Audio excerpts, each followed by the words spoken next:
இல்லை, என்னை பொறுத்த வரைக்கும் நாடாளுமன்ற உறுப்பினர் தொகுதி மேம்பாட்டு நிதியை நாங்கள் போய் ரெகுலராக ஆய்வு செய்வோம்.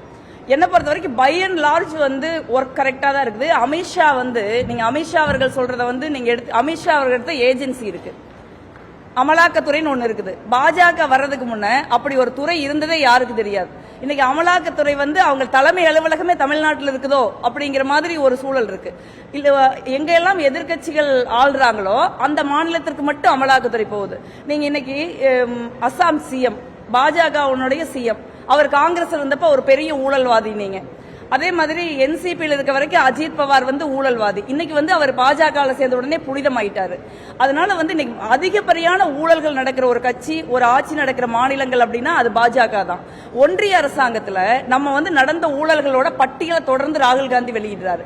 ஏன் அமலாக்கத்துறைங்கிறது ஒரு இண்டிபெண்டான அமைப்பு தானே, மக்களுடைய வரிப்பணத்துல சம்பளம் வாங்குற ஒரு அமைப்பு தானே. ஊழல் எங்க நடந்தாலும் தப்பு தான். எதிர்கட்சி ஆளுற மாநிலங்கள் நடந்தா மட்டும்தான் தப்பா? ஆளுங்கட்சி ஆளுற மாநிலங்கள்ல பாஜக ஊழல் பண்ணா பரவாயில்லையா?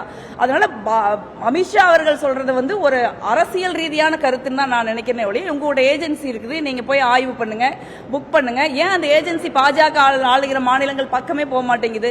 ஏன் இதே தமிழ்நாட்டில் முன்னாள் பாஜக மாநில தலைவருக்கு நெருக்கமான ஒருத்தர் வீட்டில் ரெய்டு நடந்ததுல 67 கோடி ரூபாய் பிடிச்சோம், 200 கோடி 200 கோடிக்கு டாக்குமெண்ட் பிடிச்சோம் நீங்க தானே சொன்னீங்க. இப்ப அந்த கேஸ் என்னாச்சு?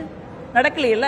பாஜகவை பொறுத்தவரை எதிர்கட்சிகள் ஆளுகிற மாநிலங்கள்ல, குறிப்பா சிறப்பா தமிழ்நாடு மாதிரி ஒரு சிறப்பாக நிர்வாகம் செய்கிற மாநிலங்கள்ல அவர்களுக்கு இந்த மாதிரி அமலாக்கத்துறை அனுப்பி இடைஞ்சல் பண்றது, அரசியல் ரீதியாக இந்த மாதிரி கருத்துக்களை முன்வைக்கிறதா அமித்ஷா செய்கிறாரே ஒழிய பாஜக மாநில ஆளுகிற மாநில முதலமைச்சர்கள் மீது ஊழல் குற்றச்சாட்டுகள் குவிஞ்சு கிடக்குது, அவங்களையும் போய் கைது பண்ண வேண்டியதானே.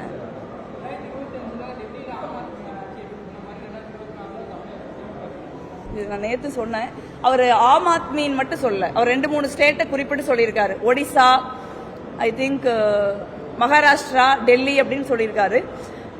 நீங்க ஒடிசா மகாராஷ்டிரா மட்டும் இல்ல, நீங்க காஷ்மீர்ல இருந்து கன்னியாகுமரி வரைக்கும் எடுத்துக்கிட்டீங்கன்னா நான் ஒரு பட்டியலே சொல்லலாம்.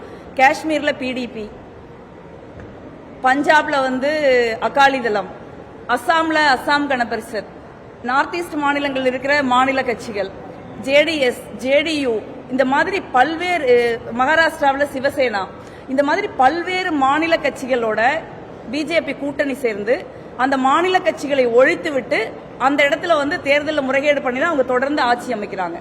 பாஜகவுடன் கூட்டணி சேர்ந்து எந்த கட்சியும் வளர்ந்ததாக இந்தியாவில் சரித்திரம் கிடையாது. அவங்க அழிஞ்சிருக்காங்க, மண்ணோடு புதைக்கப்பட்டிருக்காங்க. இங்க துரதிருஷ்டவசமாக அதிமுக அவங்கள மிரட்டி பணிய வச்சுதான் இந்த கூட்டணி அமைஞ்சிருக்குதுங்கிறது நம்ம எல்லாருக்குமே தெரியும்.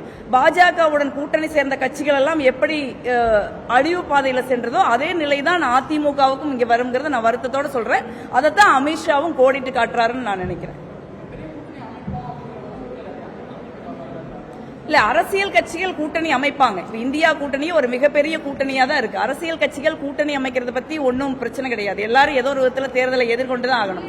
ஆனால் கூட்டணி அமைத்தால் மட்டும் தமிழ்நாட்டில் ஜெயிச்சிட முடியுமா? இவ்வளவு நலத்திட்டங்களை தமிழ்நாடு அரசாங்கம் செய்திருக்காங்க. நீங்க காமராஜர் பீரியடுக்கு அப்புறம் பாத்தீங்கன்னா காமராஜர் தான் முதல் மதிய உணவு திட்டத்தை கொண்டாந்தாங்க.